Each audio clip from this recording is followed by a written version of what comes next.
और फिर शुभकाम को वेलकम करते हैं और पास्टर शेहजाद चाहत को दावत देते हैं ताकि खुदा की दुआ से खूबसूरत बातें कलीसिया से शेयर करते हैं। पास्टर शेहजाद चाहत।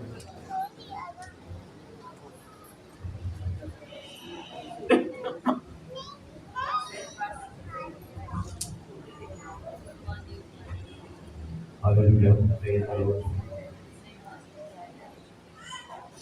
हालेलुया। जिंदा आसमानी बाप यहोवा पाक खुदा उसके इकलौते पाक बेटे पाक यीशु मसीह के पाक नाम में आप सबको सलाम।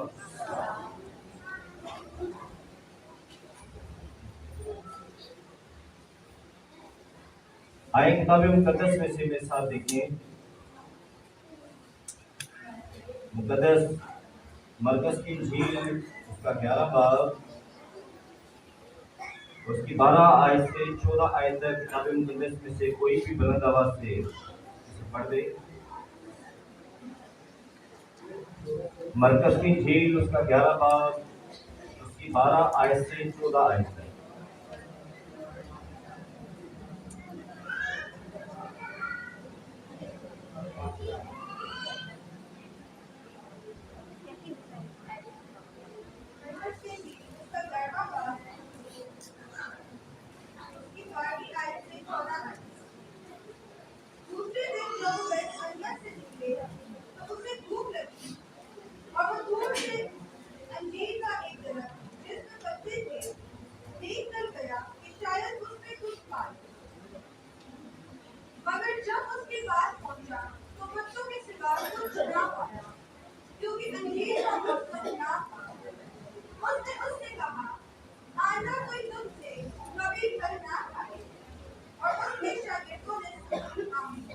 आमीन।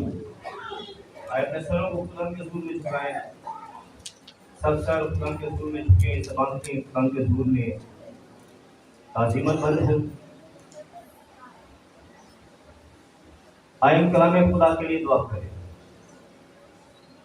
कदूर सच्चे आसमानी बाप, जलाल हशमत और बुजुर्गी से मामूल खुदा, जमीन और आसमान के रब कुल कायनात के बादशाह, कादर मतलब खुदा, बेशक आप ही तमाम तर तारीफ तमजीद इज्जत जलाल कुदरत हशमत दौलत और तख्त पर बैठने के लायक।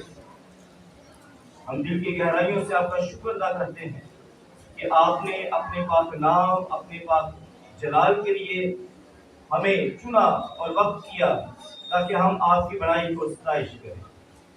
ऐ कादिर मसीह खुदा, हम आपके बेटे पाक यीशु मसीह के लिए शुक्रगुजार हैं जिसे इस दुनिया में उतारा गया, उसे मुजस्सम किया गया ताकि वो हमारे गुनाहों के कफारा के लिए अपनी जान दे और हमें अपने खून से धोकर आपके बेटे और बेटियां बनने का फजल अता करे। ऐ खुदा पाक, मैं आपके ज़ुहूर में दिल की गहराइयों से शुक्र अदा करता हूँ पाक के नाम के लिए जो बख्शा गया, ताकि उस नाम में हम आपके सामने हाजिर हों और अपनी सारी इल्तिजाएं इसी नाम में आपके हुजूर में की जाए।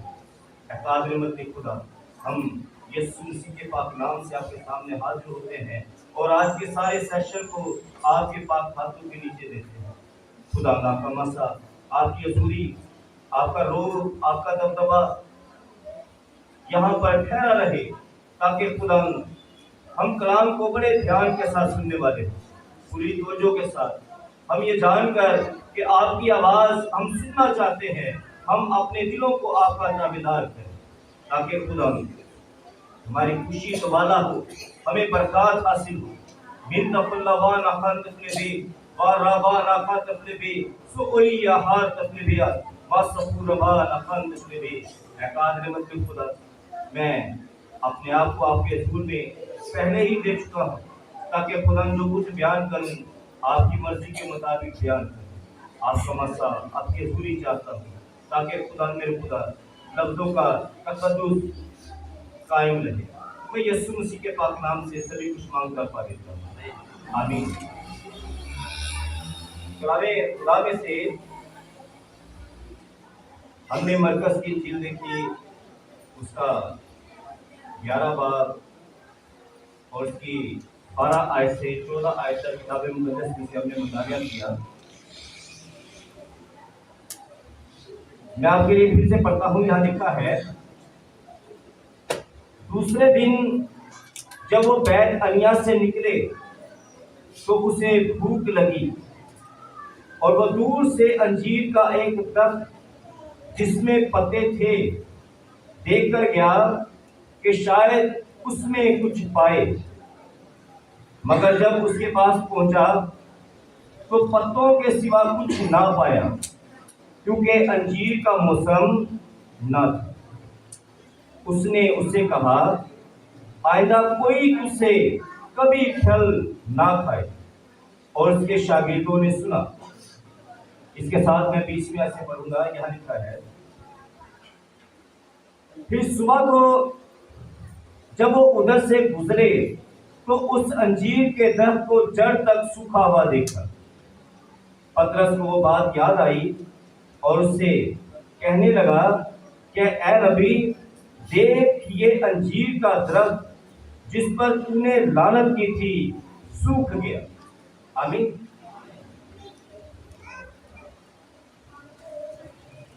जब भी 31 दिसंबर की रात होती है तो रवायती तौर पर चंद पैगामात हैं जो कलीसियाओं में दोहराए जाते हैं।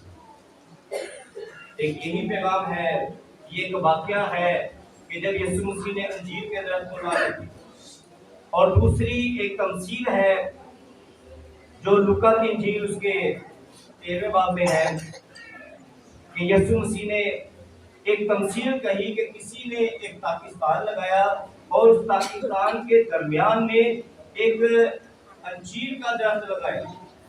वो 3 साल उसमें फल ढूंढने के लिए आया, मगर उसमें फल ना पाए। आखिरकार उसने बागबान से कहा कि ये दरख्त फल नहीं देता, एक काम कर, इसको काट ताकि कोई और दरख्त यहाँ पर लगाया जाए, ये ऐसी जगह घेरे में। तो वो खादिम कहता है कि खुदा मेरी दरख्वास्त पर 1 साल और रहने दे, मैं और मेहनत करूँ, आगे को फला तो खैर, वरना जैसा तू चाह। फिर एक तीसरा और वाकया है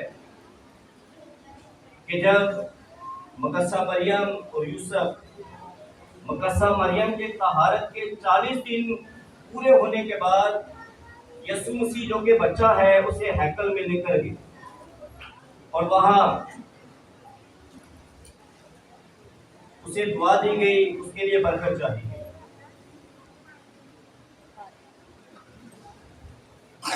और इसके साथ ही जब 8वें दिन का जिक्र होता है तो यीशु मसीह का खतरा भी किया गया और उसका नाम यीशु है।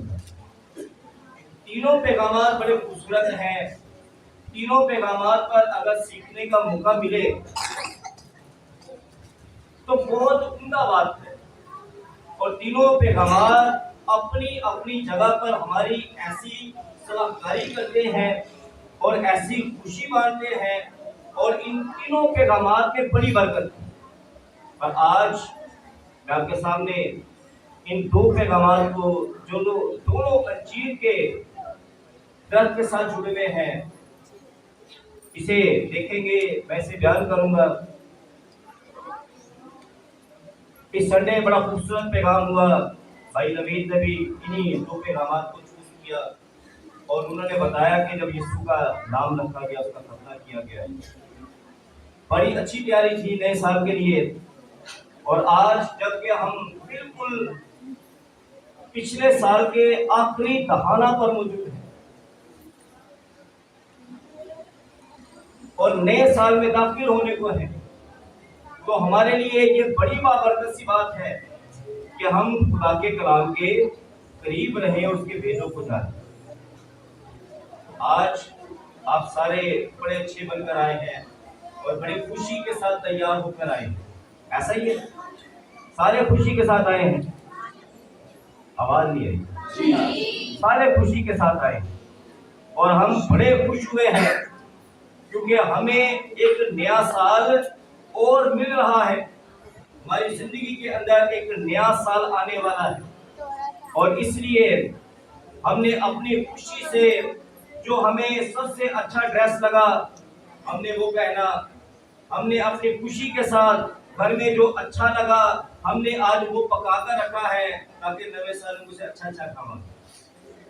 और हमने सबसे मुनासिब ये जाना कि आज खुदा के घर में जाते हैं और अच्छी अच्छी वर्शिप में हिस्सा लेंगे, अच्छा सा कलाम सुनेंगे और अच्छा सा हदिया भी देंगे और हर तरह से अपनी खुशी को हमने अपने खातिर में रखा है।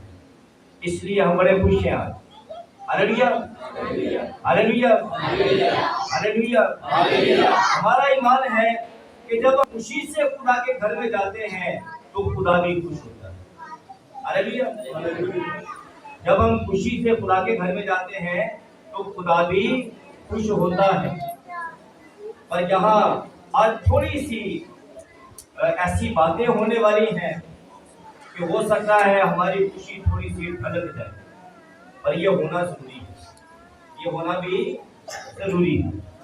पर अगर जो कलाम को ध्यान से सुनेंगे और कलाम की कबूल कर लेंगे ना, वो आज जो खुशी लेकर आए हैं इससे दुगनी खुशी से भर कर जाए। Hallelujah, hallelujah, hallelujah.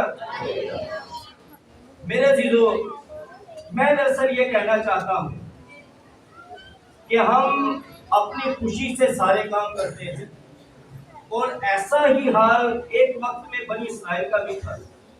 वो बड़ी खुशी के साथ खुदा के घर में हदिये नजराने लेकर आते, अपने बैल अपने जानवर लेकर आते, सबसे अच्छे हदिये लेकर आते। पर एक वक्त ऐसा आया कि खुदा ने कहा तुम्हारे अच्छे से अच्छे हदिये भी मेरी नजर में कुछ भी नहीं, मैं इन्हें पसंद नहीं करता। वजह क्या है मैं और आप जानते हैं। सिर्फ हदिये या हमारी खुशी ही खुदा को पसंद नहीं, बल्कि हमारी रूहानी हालत पर खुदा नजर करता है। आमीन। मेरे अजीजों, हमने अपनी खुशी का तो सारा बंदोबस्त किया, यहां जमा हुए बड़ी खुशी के साथ, पर क्या खुदा इससे खुश होता है? अगर हमारी खुशी में खुदा की खुशी नहीं तो फिर हमारी खुशी कोई मानी नहीं रखती। अगर खुदा की खुशी में हमारी खुशी है तो फिर जमीन से लेकर आसमान तक हमारी खुशी बामानी हो जाती है। हालेलुया। आपको पता है आसमान खुश होता है, पर कब खुश होता है? कलामे खुदा में लिखा है कि जब कोई जिंदगी जमीन पर तौबा करती है, हालेलुया, जब कोई जिंदगी जमीन पर तौबा करती है तो आसमान पर हजारों फरिश्तेगान जो है वो खुशी मनाते हैं। Hallelujah, praise the Lord. तो अगर आज हम अपनी जिंदगियों पर गौर करें और हम खुदा की ख्वाहिशात पर नजर करें, हम खुदा की तमन्ना पर नजर करें कि खुदा हमसे क्या चाहता है, क्या हम खुदा के लायक हैं, तो फिर आसमान भी हमारे साथ बहुत खुश होगा और लाखों फरिश्तेगान आज आसमान पर खुशी मनाएंगे। आमीन। Hallelujah, hallelujah, hallelujah.